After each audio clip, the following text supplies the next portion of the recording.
1 Raja-Raja pasal 19 ayat yang pertama sampai ayat yang ke-8. Ketika Ahab memberitahukan kepada Isabel segala yang dilakukan Elia dan perihal Elia membunuh semua nabi itu dengan pedang, maka Isabel menyuruh seorang suruhan mengatakan kepada Elia, "Beginilah kiranya para Allah menghukum aku, bahkan lebih lagi daripada itu, jika besok kira-kira pada waktu ini aku tidak membuat nyawamu sama seperti nyawa salah seorang dari mereka itu." Maka takutlah ia, lalu bangkit dan pergi menyelamatkan nyawanya. Dan setelah sampai ke Berseba, yang termasuk wilayah Yehuda, ia meninggalkan bujangnya di sana.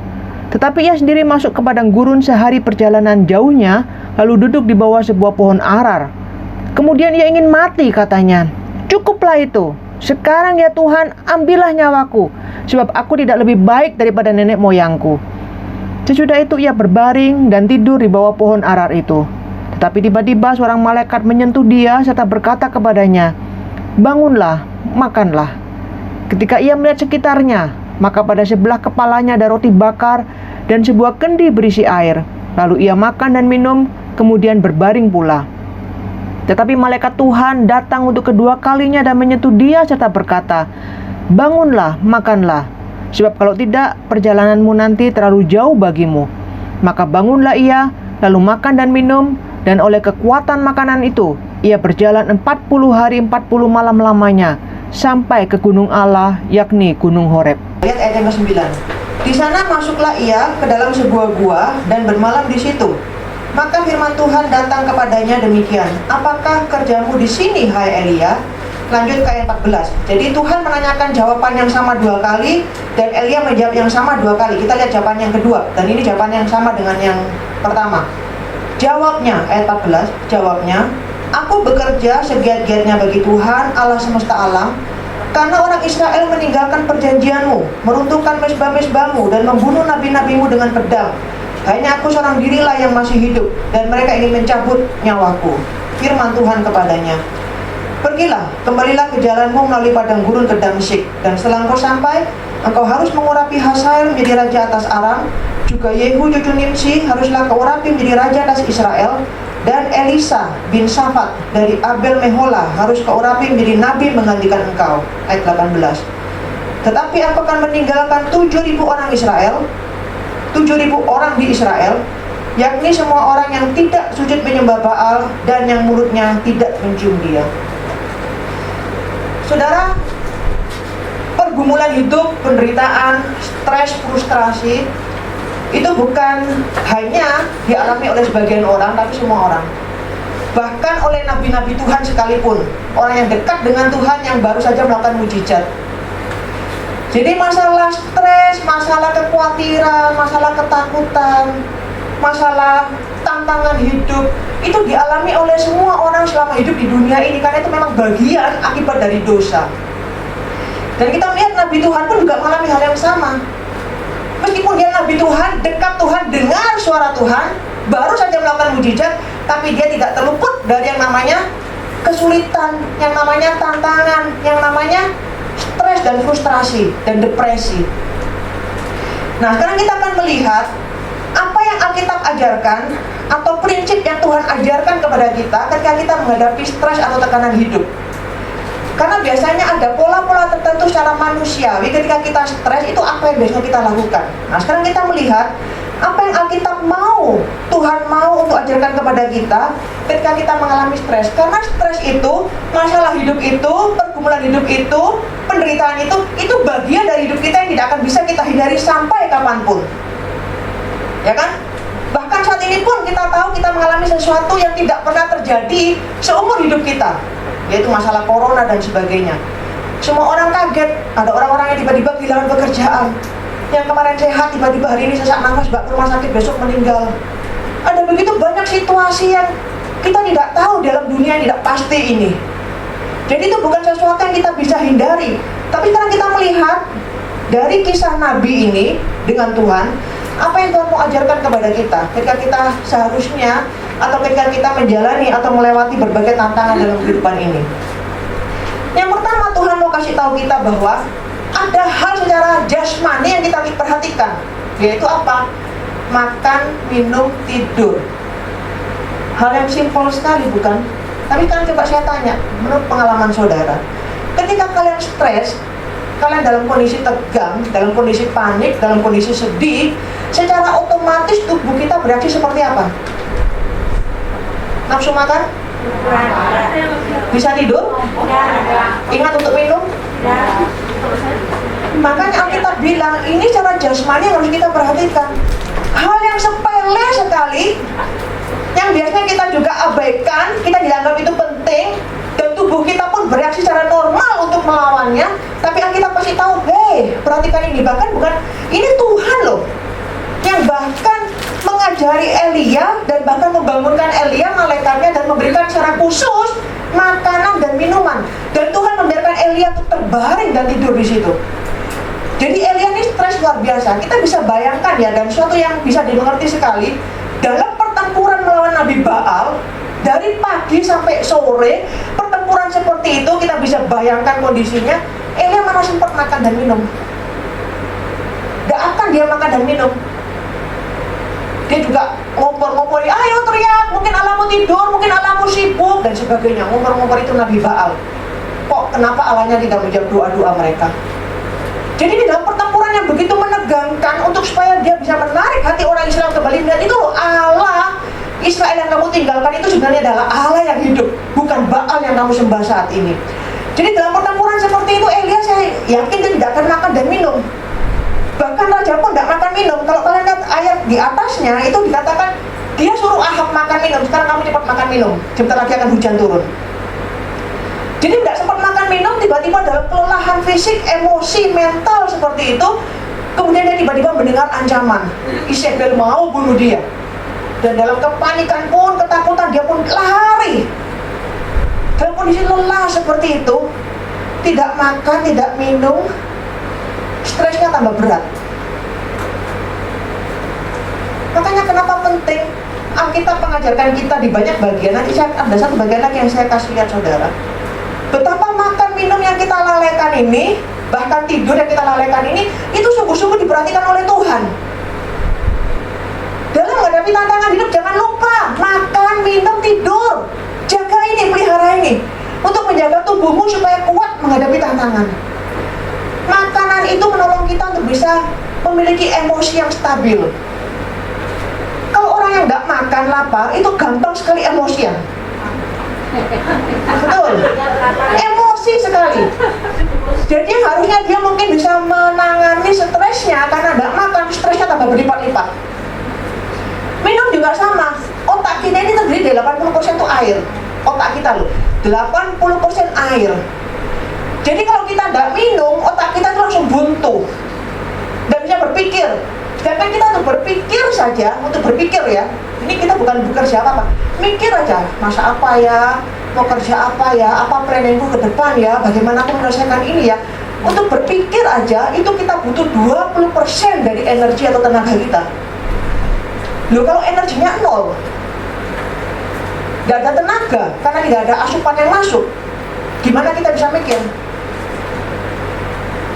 Dengar kabar seperti ini dari keluarga, nggak bisa mikir. Harusnya bagaimana? Jadi hanya panik, sedih, nangis, tambah depresi, tambah stres.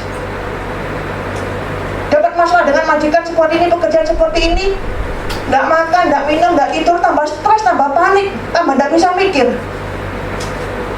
Makanya kenapa Tuhan secara khusus menolong kita untuk melihat ini loh, hal-hal yang selama ini kamu lalaikan, yang kamu remehkan, itu hal yang penting yang kamu harus perhatikan dalam kehidupan sehari-hari.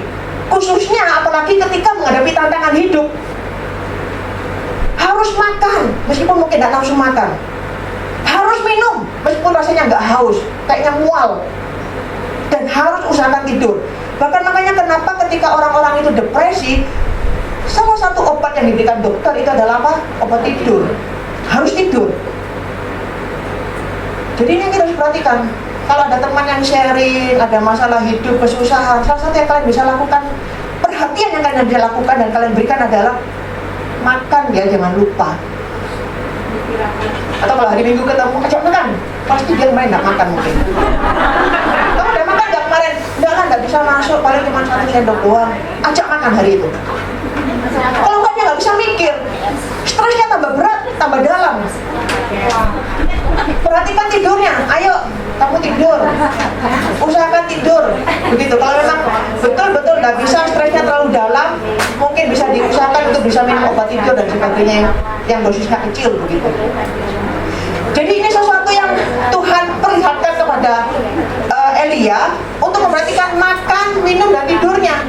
Bahkan dia dikatakan ketika Elia sudah makan, mungkin dia makannya nggak banyak yang pertama, mungkin ya, dia dengan sudah energi yang begitu besar yang dikeluarkan, mental, emosi yang begitu besar dikeluarkan, dan makan yang pertama mungkin tidak banyak, sehingga ketika dia tertidur lagi, malaikat Tuhan kasih bangun lagi yang kedua kalinya, ayo makan, dikasih minum, ya kan? Makanya ayat yang keberapa itu dikatakan ayat yang ke-8, maka bangunlah ia lalu makan dan minum, dan oleh kekuatan makanan itu ia berjalan 40 hari 40 malam. Kekuatan makanan itu. Kenapa Tuhan tidak memberikan dia mujizat aja? Kamu gak usah makan minum, kamu kuat. Bisa gak Tuhan melakukan itu? Bisa. Tapi kenapa untuk masalah makan minum Tuhan tidak melakukan mujizat? Ya kan? Karena Tuhan memang mau tubuh ini sesuai dengan ciptaannya secara natural untuk memang menjalani kehidupan ini secara natural. Jadi tubuh ini butuh makanan, dan Tuhan pun tidak melakukan mujizat untuk masalah makanan, untuk masalah minuman. Jadi makanya kita pun harus perhatikan hal itu yang pertama, yang penting sekali. Karena kalau enggak, pasti kita punya stres, punya tekanan, dan kita tidak mampu untuk berpikir dengan lebih jernih bagaimana mengatasi persoalan kita di depan. Ya. Jadi yang pertama yang Alkitab ajarkan, kita harus memperhatikan secara jasmani kebutuhan kita, yaitu masalah makanan, minuman, dan masalah istirahat. Yang kedua yang kita lihat, apa yang kemudian Tuhan mengajarkan kepada kita melalui teks ini. Jadi hal yang kedua yang kita harus perhatikan secara rohani adalah kita seharusnya menjumpai Tuhan di dalam penderitaan kita. Kita seharusnya mencari Tuhan di dalam kesulitan kita. Elia ini memang melarikan diri, dan dia melarikan diri ini bukan kehendak Tuhan sebetulnya. Makanya kenapa Tuhan tanya ketika Tuhan bicara sama Elia, Elia, apa yang kamu lakukan di sini? Itu artinya apa? Kamu datang ke sini itu bukan atas kehendakku, bukan atas perintahku. Karena kalau kita lihat pasal-pasal berikutnya, Elia kemana, melakukan apa, itu semua karena perintah Tuhan. Elia, sekarang kamu bersembunyi di Sungai Kerit. Dia ke Sungai Kerit, dikasih makan burung gagak, roti dengan daging. Sekarang kamu pergi ke janda di Sarfat, dia ikut. Sekarang kamu pergi menjumpai Ahab, dia pergi. Jadi semua tingkah lakunya, tidak tanduknya, itu semua karena perintah Tuhan. Jadi dia mentaati Tuhan luar biasa. Tapi ini Tuhan tidak perintahkan dia untuk pergi, dia lari sendiri. Banyak orang tanya, kamu di sini buat apa, Elia?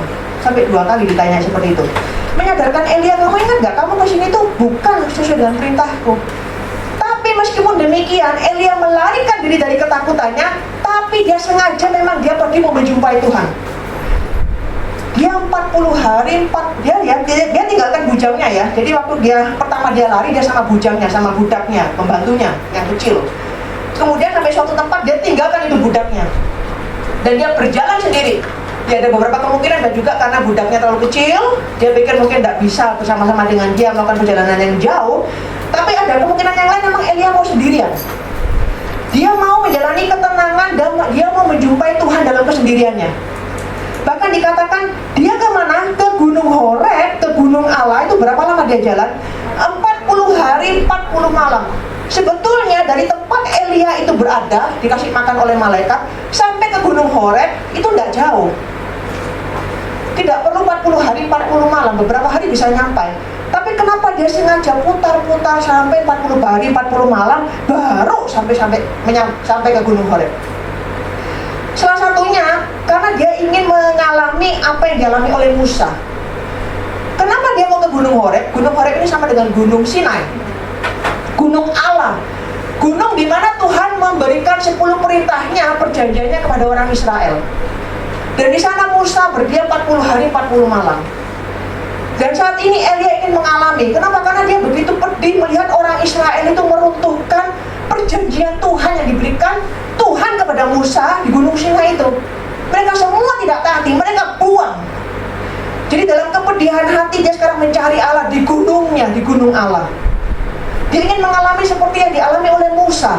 Makanya dia sengaja retreat 40 hari 40 malam ingin mengalami kehadiran Tuhan di gunungnya Allah.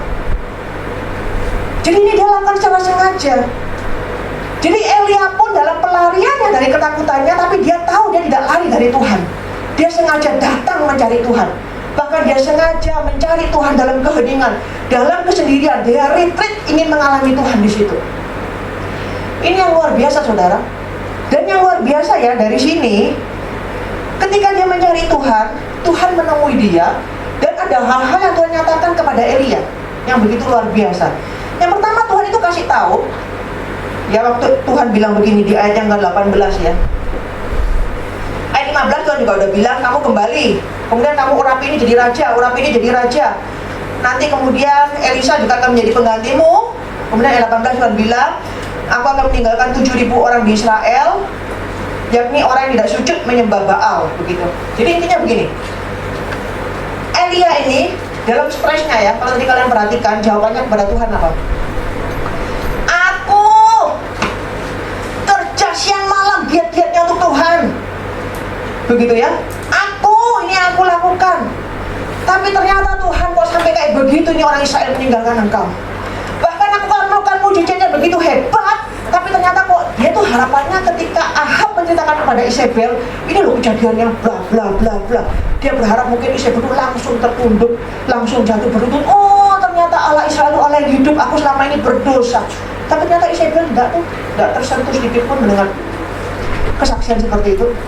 Aku akan bunuh itu Elia untuk membalaskan dendam nabi-nabiku yang terbunuh itu. Dengan mujizat yang hebat seperti itu loh, tidak tersentuh. Jadi Elia itu begitu down sekali dia punya hati, ya, begitu lemah, begitu jatuh sekali. Makanya dia bilang ke Tuhan, aku tuh bekerja segiat-giatnya. Jadi orang yang stres itu kan fokusnya ke diri sendiri, gitu kan? Aku setengah mati bertahun-tahun babu di sini. Ternyata uangku habis begitu saja sama anakku. Aku bertahun-tahun kerja keras di sini.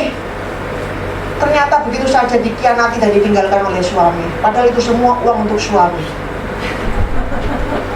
Aku udah setengah mati membesarkan anak seperti ini, tapi ternyata hasilnya balasan anakku seperti ini. Begitu kan? Aku sudah setengah mati di gereja, apa sih aku gak berikan untuk gereja? Begitu tulus melayani gereja, tapi ternyata kok disalahpahami seperti ini. Aku, begitu kan? Jadi fokusnya orang stres itu ke siapa? Inilah yang sudah lakukan begitu besar. Pengorbananku, apa yang aku sudah berikan, apa yang aku sudah lakukan begitu besar, tapi ternyata balasannya kok seperti ini. Tidak seimbang, makanya stres. Ya kan? Tapi Tuhan bilang begini, yang luar biasa, yang pertama ya. Jadi Elia itu seperti seakan-akan dia ingin, aku Tuhan, ini kan perjanjianmu untuk orang Israel. Aku tuh berusaha setengah mati supaya perjanjianmu terhadap orang Israel itu tidak punah. Jadi supaya Israel itu tetap berpegang pada perjanjianmu. Aku bekerja setengah mati, melayani Tuhan, menyadarkan mereka bertobat. Tapi nyata hasilnya seperti itu. Nah makanya Tuhan bilang, dari jawaban Tuhan kepada Elia, ini kamu kembali, kamu urapi jadi raja, Elisa juga menjadi penggantimu, dan aku akan meninggalkan 7.000 orang di Israel dan sebagainya. Tuhan ingin kasih tahu Elia, hey Elia, tugasmu sebagai nabi hanya untuk mentaatiku, tidak lebih.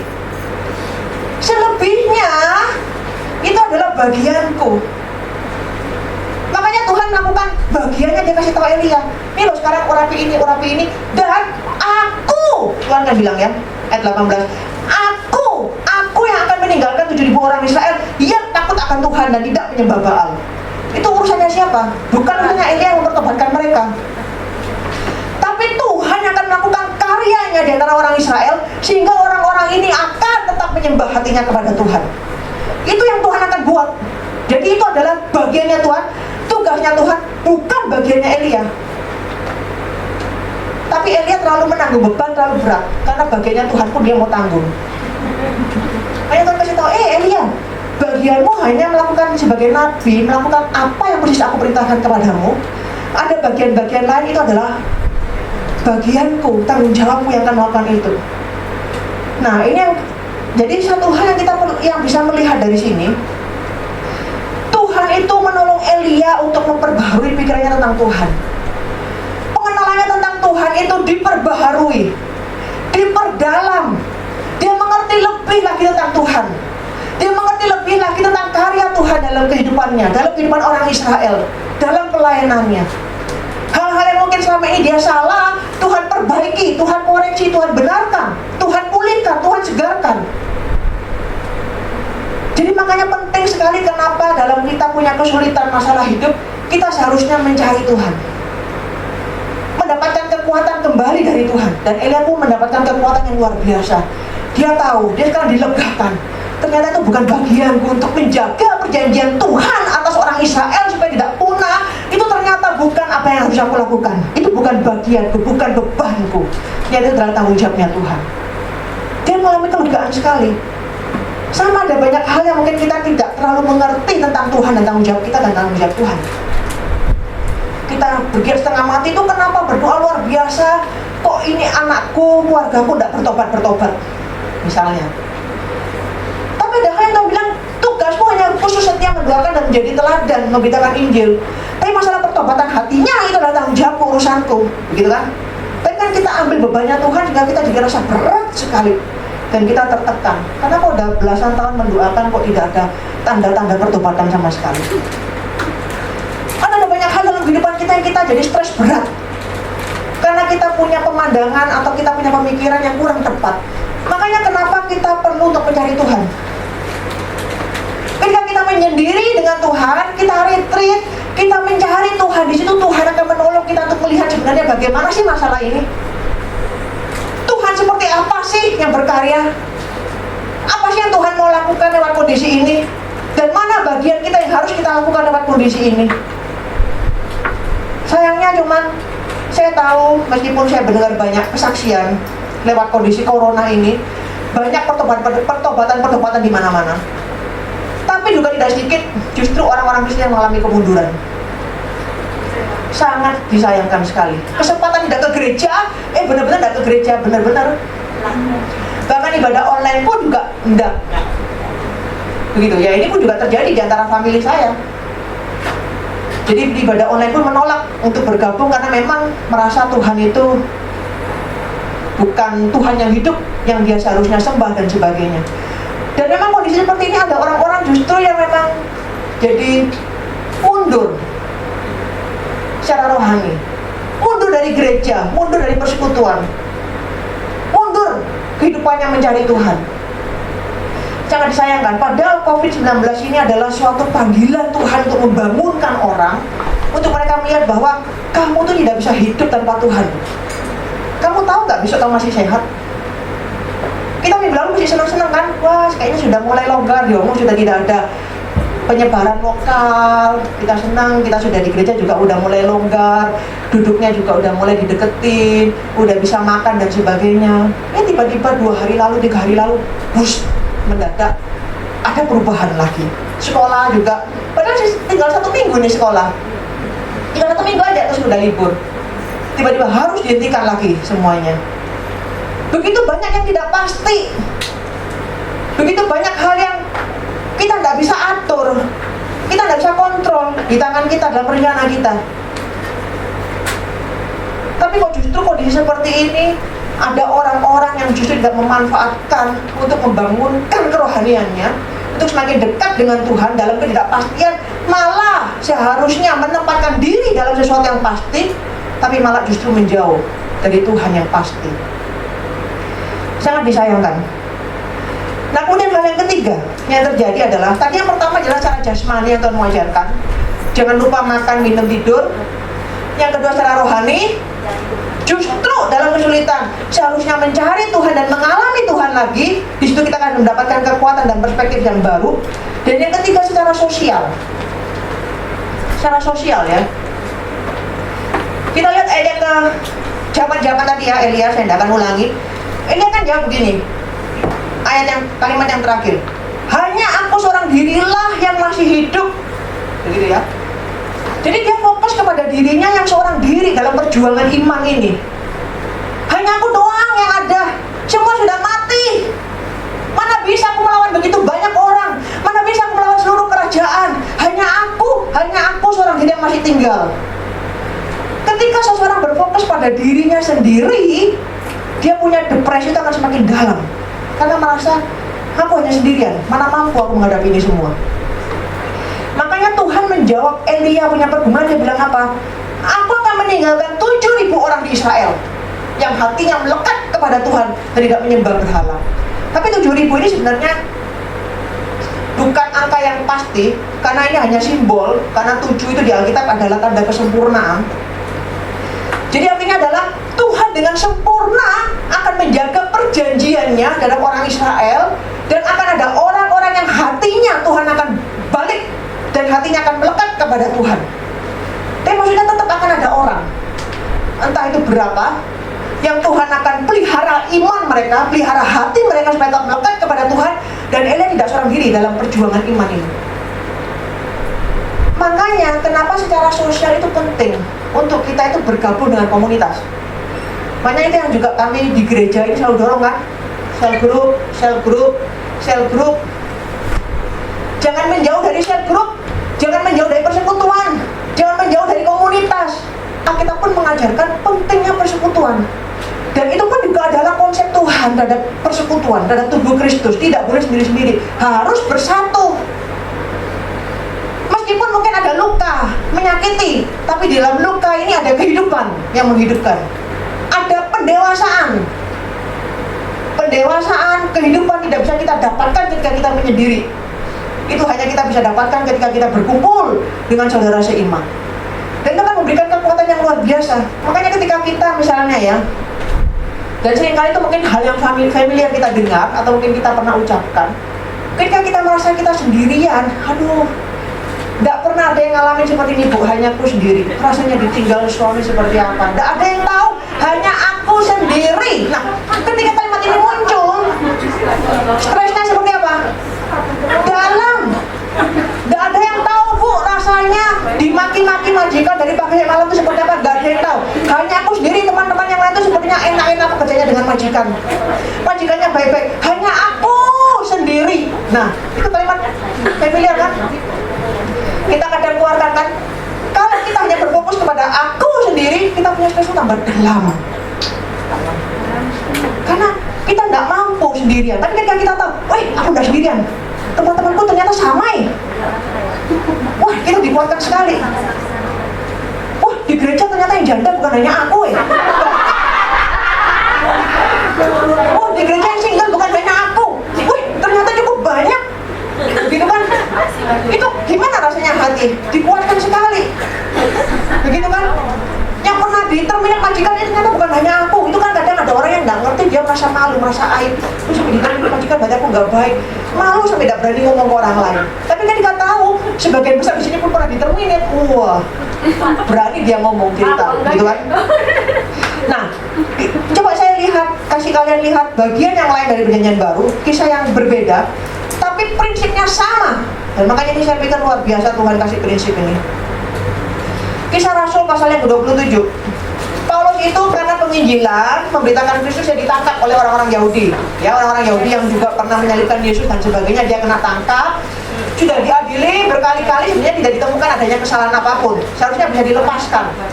Tapi orang-orang Yahudi tetap ngotot, dan akhirnya Paulus pun juga naik banding mau ke Kaisar. Gitu ya. Akhirnya dengan seizin Tuhan pun bilang, oke, Paulus, kamu memang akan jadi tahanan supaya kamu bisa sampai ke Roma untuk menginjili orang-orang di Roma dan untuk memberitakan Injil sampai ke Kaisar. Jadi itu pun atas kehendak dan izin Tuhan. Ya. Nah, akhirnya Paulus itu dibawa ke Roma sama satu perwira, bukan hanya Paulus, tapi juga ada tahanan-tahanan lain yang memang perlu untuk diadili di Roma. Dalam perlayaran di kapal, itu tiba-tiba diombang-ambingkan oleh gelombang yang dahsyat luar biasa berhari-hari, dan itu memang sebenarnya biasa di laut, dahsyat luar biasa berhari-hari. Kemudian kita lihat ayat yang ketika hari menjelang siang, Paulus mengajak semua orang untuk makan, katanya. Sudah 14 hari lamanya kamu menanti-nanti saja, menahan lapar dan gak makan apa-apa.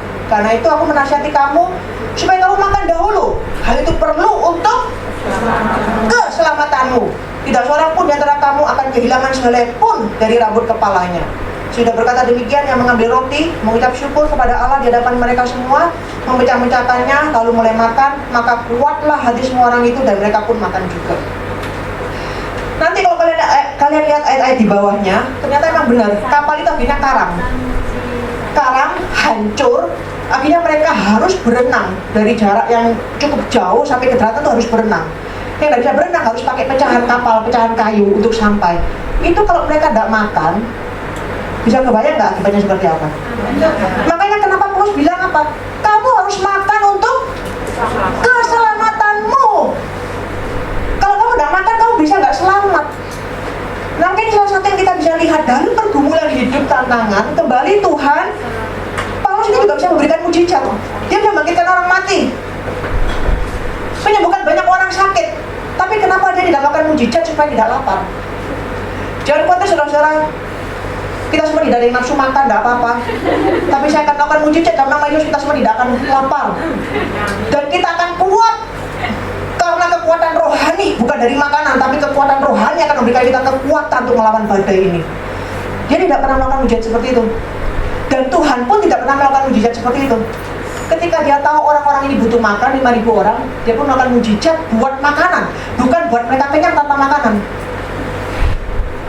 Jadi soal makan, minum, tidur, Tuhan tidak pernah melakukan mujizat untuk itu.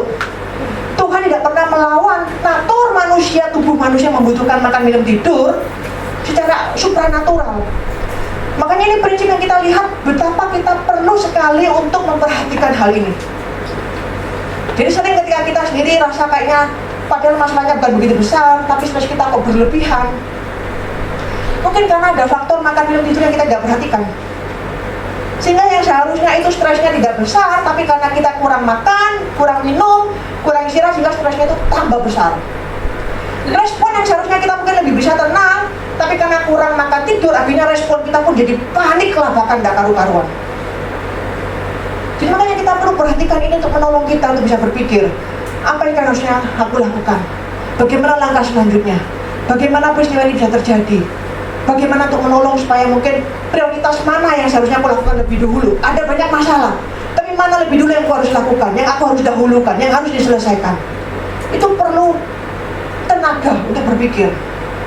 Dan tenaga itu datang dari makanan, minuman, dan istirahat. Perlu emosi yang cukup tenang untuk bisa menerima realita yang menyedihkan dan membuat kita begitu khawatir dan gelisah mungkin.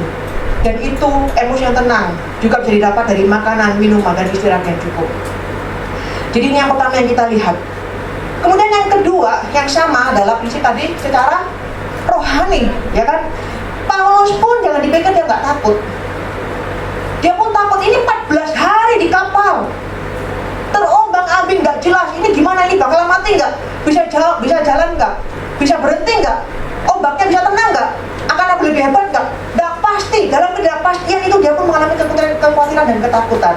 Makanya ayat yang 22, ayat 33. Tetapi ini dia ngomong kepada para penumpang kapal yang lain. Tetapi sekarang juga dalam kesukaran ini, aku menasihatkan kamu supaya kamu tetap bertabah hati, sebab tidak seorang pun di antara kamu yang akan binasa kecuali kapal ini.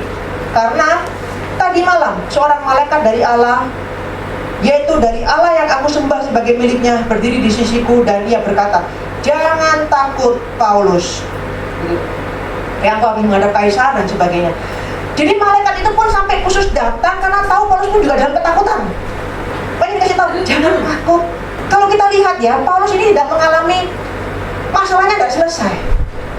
14 hari terombang-ambing, Paulus pun tidak bangun berdiri kemudian bilang, hai badai, tenanglah, ada Rasul Allah di kapal ini. Tidak, dia tidak melakukan mujizat itu. Tapi dia membiarkan dirinya terombang-ambing, tidak jelas. Ini sebenarnya Tuhan maunya apa? Kenapa Tuhan tidak menolong ya? Tidak ada tanda sedikit pun dari pertolongan Tuhan 14 hari.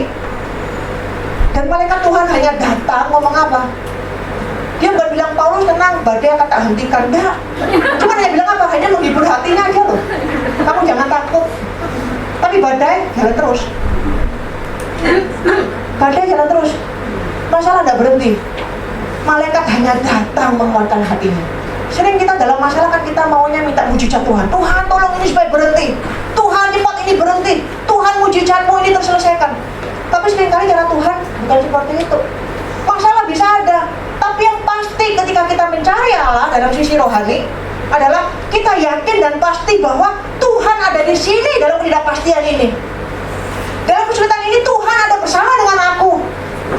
Dalam kesulitan ini, dalam ketidakpastian ini, ternyata Dia pun melihat dan Dia peduli dan Dia tahu.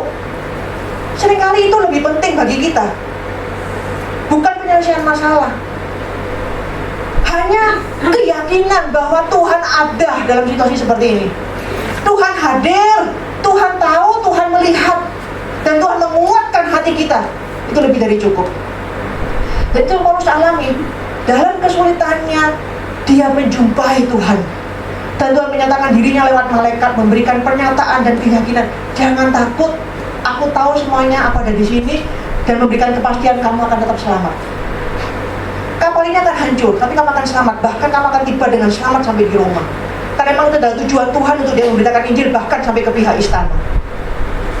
Jadi kepastian dari Tuhan itu cukup. Mungkin kita tidak menemukan jawaban dari masalah kita, tapi ketika kita datang menyendiri, kita retreat, kita mencari Tuhan, mungkin kita hanya menemukan penghiburan. Jangan takut, ini memang badai akan terus berlanjut, tapi aku ada di sini mencukupi kebutuhan. Mungkin hanya itu yang Tuhan katakan kepada kita. Masalah tetap ada, kekurangan mungkin akan tetap kita alami, tapi pernyataan Tuhan bahwa aku akan memelihara hidupmu dengan sempurna, akan memelihara hidup anak-anakmu, sekolah anak-anakmu dengan sempurna. Itu mungkin sudah memberikan kita kekuatan. Makanya kenapa kita perlu untuk mencari Tuhan. Nah, yang ketiga, secara sosial. Pasal 28, ya. Ini masih perjalanan ke Roma. Ya, masih perjalanan ke Roma, belum sampai di Roma. Pasal 28 ayat 15. Saudara-saudara yang di sana telah mendengar tentang hal ihwal kami, dan mereka datang menjumpai kami sampai ke Forum Appius dan Tres Taberne. Ketika Paulus melihat mereka, ia mengucap syukur kepada Allah, lalu kuatlah hatinya. Jadi Paulus pun juga tetap mengalami down, lemah hati, tawar hati, banyak kekhawatiran. Bagaimana ini, bagaimana nanti, dan sebagainya. Tapi Tuhan kirim saudara-saudara seiman. Ini saudara-saudara seiman, orang-orang percaya, kirim menjumpai Paulus. Mungkin ada percakapan, mungkin ada saling doa dan sebagainya. Alkitab tidak ngomong jelas, tapi pasti ada. Dan ketika melihat mereka, menjumpai mereka, bercakap-cakap dengan mereka, katakan apa? Kuatlah hatimu. Paulus pun butuh persekutuan dengan saudara seiman. Paulus pun melihat betapa pentingnya persekutuan dengan saudara seiman. Dia seorang rasul yang kerohaniannya luar biasa, pernah naik ke surga, menjumpai Tuhan, melihat Tuhan secara langsung, bahkan dipanggil secara khusus menjadi rasul oleh Tuhan.